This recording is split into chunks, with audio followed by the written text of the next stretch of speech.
अस्सलाम वालेकुम जी। वजीर आला पंजाब परवेज इलाही की जानिब से सबको दिन में तारे दिखा दिए गए हैं। बहुत बड़ा सरप्राइज दे दिया गया है जो एक्सपेक्ट किया जा रहा था। बहुत से लोग खदशात का इजहार कर रहे थे कि परवेज इलाही किसी भी वक्त किसी भी जगह से सरप्राइज दे सकते हैं, और अब से कुछ लम्हे पहले उनकी जानिब से यह सरप्राइज दे दिया गया है। दूसरी तरफ इस्लामाबाद से एक अहम शख्सियत की जानिब से नवाज शरीफ को लंदन में कॉल की गई है, और इस कॉल के बाद नवाज शरीफ ने अपने पार्टी रहनुमाओं को अहम हिदायत जारी कर दी गई हैं। काफी अहम इंटरेस्टिंग सूरत हाल इस वक्त पैदा हो चुकी है। ये दो अहम तरीन इंपॉर्टेंट खबरें हैं आपके सामने रखेंगे। सबसे पहले परवेज इलाही की जानिब से जो सरप्राइज दिया गया है, जो अहम तरीन स्टेटमेंट जारी किया गया, और खुसूसन पाकिस्तान तहरीके इंसाफ के जो सपोर्टर्स हैं, जो कारकुनान हैं, जो रहनुमा हैं, वो ये बयान सुनकर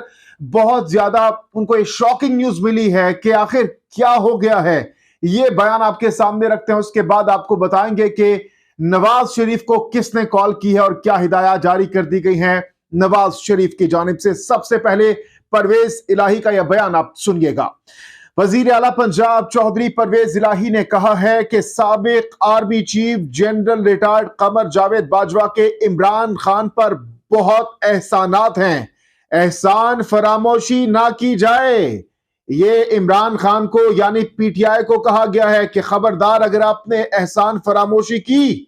लाहौर में सहाफियों से गैर रस्मी गुफ्तगू करते हुए परवेज इलाही ने मजीद कहा कि जब इमरान खान जनरल बाजवा के खिलाफ बात कर रहे थे तो मुझे बहुत बुरा लगा। यानी गुज़श्ता रात लिबर्टी चौक में जो जलसा था जिसमें इमरान खान साहब वीडियो लिंक के जरिए खिताब कर रहे थे, एक साइड पर परवेज इलाही, दूसरी तरफ से महमूद खान मौजूद थे, और परवेज इलाही की बॉडी लैंग्वेज से लग रहा था, जिसका इजहार उन्होंने कर दिया है कि मुझे अच्छा नहीं लग रहा था जब वो जनरल रिटायर्ड जावेद बाजवा साहब के खिलाफ बात कर रहे थे।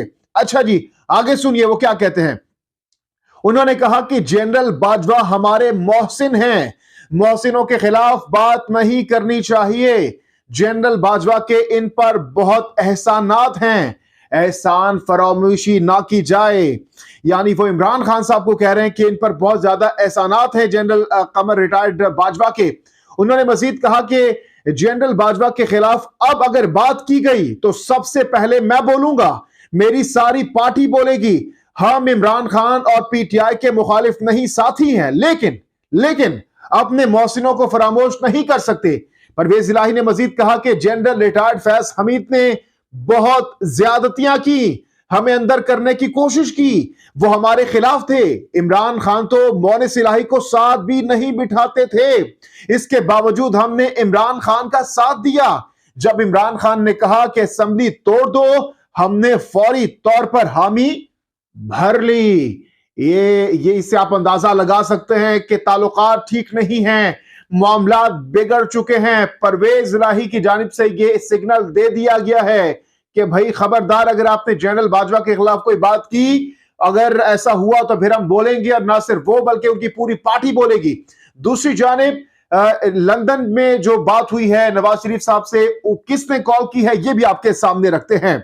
वजीर आजम का पंजाब असेंबली की तहलील के मामले पर नवाज शरीफ को अहम तरीन फोन किया गया है। तफसीलात के मुताबिक वजीर आजम शहबाज शरीफ ने पंजाब असेंबली की तहलील के मामले पर नवाज शरीफ को अहम फोन करके उनके साथ मुशावरत की है। पंजाब और खैबर पख्तूनख्वा की असेंबली की तहलील के मामले पर वजीर आजम शहबाज शरीफ ने नवाज शरीफ से टेलीफोन पर राबिता किया और उनसे इस सिलसिले में मुशावरत की है। नवाज शरीफ ने इस मौके पर हिदायत की कि इस मामले को वाटर शेयर के तौर पर लिया जाए और पीडीएम को तमाम फैसलों में शामिल रखा जाए। इस मौके पर साबिक वजीर आजम नवाज शरीफ ने मजीद कहा कि फैसला साजी और मुशावरत के सिलसिले को वसी किया जाए, जिसके बाद वजीर आजम शहबाज शरीफ ने विफाकी वुज़रा को हिदायत कर दी है कि पीडीएम की क़यादत से राबिते करें। इस मौके पर ज़राए का कहना है कि शहबाज शरीफ चाहते हैं कि 23 दिसंबर से पहले मुत्तफ़िका लाहे अमल सामने आए कि क्या करना है, क्योंकि पीडीएम के पास ना तो तहरीके अदम एतमाद के लिए वोट पूरे हैं और ना ही कोई और ऐसा कानूनी ऑप्शन मौजूद है कि इस मामले को रोका जा सके। ज़राए का इस मौके पर यह भी बताना है कि वजीर आजम ने पंजाब की सूरत हाल पर पीडीएम जमातों से राब्तों का टास्क दे दिया है। वफाकी वुज़रा पीडीएम की क़यादत से राबिता करेंगे। बड़े भाई की हिदायत पर शहबाज शरीफ ने मुशावरत मजीद वसी कर दी है कि पहले अदम एतमाद आएगी या एतमाद का वोट जो है वो लेने का कहा जाएगा। तो इस हवाले से मुशावरत शुरू कर दी गई है पीडीएम की तमाम तर जमातों के साथ। दूसरी तरफ पाकिस्तान तहरीक इंसाफ की जानिब से भी एक बहुत बड़ा फैसला कर लिया गया है। यह फैसला क्या किया गया है और इमरान खान की जानिब से क्या हिदायत जारी कर दी गई है, यह भी आपके सामने रखते हैं। पाकिस्तान तहरीक इंसाफ के अरकान कौमी असम्बली ने इस्तीफों की तस्दीक के मामले पर स्पीकर के सामने पेश होने का फैसला कर लिया है। जराये के मुताबिक पीटीआई ने स्पीकर कौमी असम्बली के नाम लिखे खत पर कोई जवाब न मिलने पर जाती हैसियत में पेश होने का फैसला किया है। जराये के मुताबिक पीटीआई अरकान कौमी असम्बली की जानिब से बुध या जुमेरात को स्पीकर राजा परवेज अशरफ के सामने पेश होने पर गौर किया जा रहा है। जराये के मुताबिक इमरान खान आज पार्टी मुशावरत में पीटीआई अरकान कौमी असम्बली को स्पीकर के सामने पेश होने के हवाले से हतमी तारीख की मंजूरी देंगे।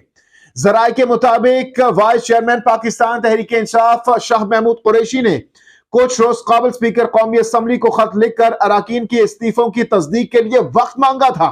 ताहम स्पीकर कौमी असम्बली राजा परवेज अशरफ ने ताहाल इस्तीफों की तस्दीक के लिए वक्त नहीं दिया और खुसूसन आज के परवेज इलाही साहब के इस बयान के बाद लग रहा है कि अब पाकिस्तान तहरीक इंसाफ सोचेगी और अगला लाहेमल ऐलान करेगी, क्योंकि इस वक्त बज़ाहिर लग ऐसा रहा है कि मामलात काफी हद तक बिगड़ चुके हैं और अंदरूनी जो इस वक्त पाकिस्तान तहरीक इंसाफ और काफ लीग के ताल्लुकात हैं वो काफी हद तक मुतासिर हो चुके हैं, जिसकी वाज़ेह मिसाल परवेज इलाही साहब का यह बयान है जिसमें उन्होंने दो टोक कह दिया है कि अगर खबरदार अगर आपने जनरल बाजवा के खिलाफ नेक्स्ट कोई बात की तो हम उसका भरपूर जवाब देंगे और हम बोलेंगे। तो अब देखते हैं ये मामलात के जानिब बढ़ते हैं। इस हवाले से हम आपको लम्हा ब लम्हा गाहे बगाहे अंदर की जो डिटेल्स हैं जो खबरें हैं वो देते रहेंगे।